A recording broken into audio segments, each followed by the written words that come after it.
নমস্কার বন্ধুরা, আমি ডাক্তার অমিত কুমার হালদার। আমার এই হোমিও হেলথ চ্যানেলে আপনাকে স্বাগত। আজকের ভিডিওতে শুকনো কাশির একটি গোল্ডেন কম্বিনেশনের কথা বলবো। এই গোল্ডেন কম্বিনেশনটি আপনি কয়েকটি মেডিসিনের সহযোগিতায় তৈরি করবেন। এই কম্বিনেশনটি শুকনো কাশিতে দারুণভাবে কাজ করে এবং যারা ক্রমাগত শুকনো কাশিতে ভুগতে থাকে এবং কাশির একটা দমকা ভাব আসে, যখন কাশির দমকা ভাব আসে তখন মনে হচ্ছে সে কাশতেই থাকে। তো এইরকম কফের ক্ষেত্রে আপনি এই কম্বিনেশনটি ব্যবহার করতে পারেন। তো ভিডিওটি সম্পূর্ণ দেখার জন্য আমার সঙ্গে থাকুন। আপনি আমার চ্যানেলে নতুন হলে অবশ্যই চ্যানেলটি সাবস্ক্রাইব করবেন।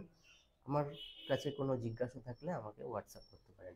তো আসুন তাহলে ভিডিওটি শুরু করা যাক। কাশির মূলত দুটি ধরন আছে, একটি হলো ওয়েট কফ, যে ওয়েট কফের মধ্যে কফ প্রচুর পরিমাণে আসে, আর একটি হলো ড্রাই কফ, যেখানে আপনি প্রচুর পরিমাণে কাশবেন কিন্তু তার মধ্যে কোনো কফ আসবে না। এই ড্রাই কফ মূলত স্মাজমেটিক কফ, অর্থাৎ আপনার যে ব্রঙ্কিয়াল এরিয়া আছে সেই ব্রঙ্কিয়াল এরিয়াগুলো আপনার সংকুচিত হয়ে যায়। তো এই সংকুচিত হয়ে যাওয়ার কারণে সেখানকার যে এয়ার প্যাসেজ সেটা প্রপারভাবে আপনার অক্সিজেন সার্কুলেট হয় না এবং কার্বন ডাইঅক্সাইডেরও ঠিকভাবে সার্কুলেশন হয় না, তো বেরিয়ে আসতে পারে না।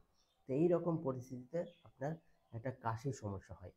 তো এই কাশিকে অবশ্যই আপনার ভালো করা উচিত, কারণ এই কাশি যদি দীর্ঘদিন চলতে থাকে সেক্ষেত্রে আপনার কিন্তু একটা হাঁপানির সমস্যা হতে পারে এবং এই কাশি যার একবার হবে তার কিন্তু সহজে ভালো হতে চাইবে না। তো এই রকম কাশি তার সিজন পরিবর্তন হলেই কিন্তু চলে আসে। তো এই পরিস্থিতি নিয়ন্ত্রণ করার জন্য আপনি একটি কম্বিনেশন তৈরি করে রাখুন এবং এই কম্বিনেশনটি আপনার এই স্পাজমেটিক কফ বা ড্রাই কফ এই ক্ষেত্রে আপনি ব্যবহার করতে পারেন। তো এই কম্বিনেশনটি তৈরি করার জন্য প্রথমে মেডিসিনটি নেবেন অ্যাকোনাইট। এই অ্যাকোনাইট মেডিসিনটিকে আপনি 3x পাওয়ারে নেবেন, 5 ml।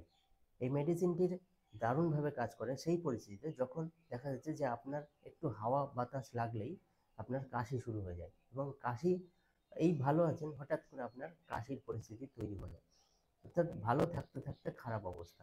এই পরিস্থিতিতে এই কম্বিনেশনটি দারুণভাবে কাজ করে এবং আপনার যে ওয়েদারের চেঞ্জের যে সেন্সিটিভিটি সেটি কিন্তু স্বাভাবিক করবে এবং আপনাকে সবসময় ভালো রাখবে। পরের মেডিসিনটি নেবেন ড্রসেরা। এই মেডিসিনটিকে আপনি মাদার টিনচার ফর্মে, এটি আপনি 10 ml নেবেন। ড্রসেরাতে দেখা যাবে যে আপনার যে ব্রঙ্কিয়াল এরিয়া আছে সেই ব্রঙ্কিয়াল এরিয়াতে বা ব্রঙ্কিয়াল যে টিউব আছে সেই ব্রঙ্কিয়াল টিউবে কফ জমে যায় এবং কফ জমে গিয়ে সবসময় সেখানে একটা ইরিটেশন বোধ হয় এবং রোগী সেই কফটাকে বের করার জন্য তার শরীর কাশি তৈরি করে এবং সে যখন কাশে, প্রচুর পরিমাণে কাশে, কাশতে কাশতে তার হয়তো সামান্য পরিমাণে কফ ওঠে এবং এই ড্রসেরাতে দেখা যাবে তার শুকনো কাশির অবস্থায় গলার শেষ প্রান্তে একটা চুলকানি ভাব থাকবে, অর্থাৎ মনে হবে যে তার তালু চুলকাচ্ছে এবং গলার শেষ প্রান্ত মনে হচ্ছে একটা চুলকাচ্ছে এবং সেখানে মনে হচ্ছে কিছু একটা আটকে আছে। তো এইরকম পরিস্থিতিতে যদি আপনার প্রচুর পরিমাণে শুকনো কাশি হয় সেক্ষেত্রে এই ড্রসেরা মেডিসিন কিন্তু কভার করে। পরের মেডিসিনটি নেবেন ইপিকাক। ইপিকাকের ইপিকাকের কাশিও কিন্তু শুকনো হয়। তো এক্ষেত্রে দেখা যায় যে তার প্রচুর পরিমাণে শুকনো কাশি এবং কাশতে কাশতে মনে হচ্ছে বমি না হওয়া অবধি তার কাশি যেন কমছে না, অর্থাৎ কাশতে কাশতে বমি ভাব আসে বা বমি হয়ে যায়। তো এইরকম কন্ডিশন মূলত বাচ্চাদের ক্ষেত্রে লক্ষ্য করা যায়, তাদের কাশি হলেই বমির কন্ডিশন তৈরি হয়। তো এই শুকনো কাশির ক্ষেত্রে ইপিকাক মেডিসিনটিও কিন্তু দারুণভাবে কাজ করে। এই ইপিকাক মেডিসিনটি আপনি মাদার টিনচার ফর্মে 5 ml নেবেন। পরের মেডিসিন নেবেন বেলেডোনা। বেলেডোনার পেশেন্টদেরও কিন্তু খুব সহজেই ঠান্ডা লাগে, আবহাওয়া পরিবর্তনের সাথে সাথেই তার ঠান্ডা শুরু হয় এবং ঠান্ডা শুরু হলে তার প্রচুর পরিমাণে শুকনো কাশি হয় এবং কাশতে কাশতে তার চোখ মুখ লাল হয়ে যায়, অনেক সময় তাদের চোখ দিয়ে জলও বেরিয়ে যেতে থাকে।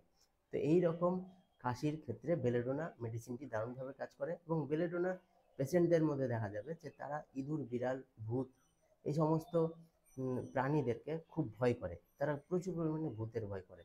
এটি কিন্তু বেলেডোনার একটি ইউনিক সিনড্রোম। তো এই ক্ষেত্রে আপনি বেলেডোনা মেডিসিনটিকে মাদার টিনচার ফর্মে 10 ml নেবেন। আপনার খুব সহজে ঠান্ডা লাগার প্রবণতা কমবে এবং আপনার যে শুকনো কাশি সেটিও কিন্তু নিয়ন্ত্রণে আনবে। স্পঞ্জিয়া শুকনো কাশির ক্ষেত্রে কিন্তু দারুণভাবে কাজ করে।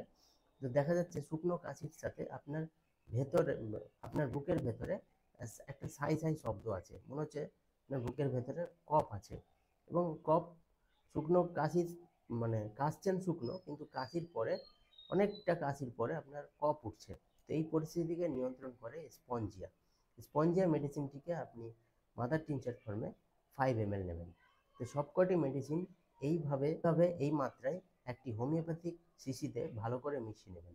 ভালো করে মিশিয়ে নেওয়ার পর আপনার এই শুকনো কাশির অবস্থায়, সেই শুকনো কাশি যত পুরনোই হোক, আপনি যতদিন ধরেই ভোগেন না কেন, শুকনো কাশি বা হুপিং কফের ক্ষেত্রে এই কম্বিনেশনটি ব্যবহার করুন।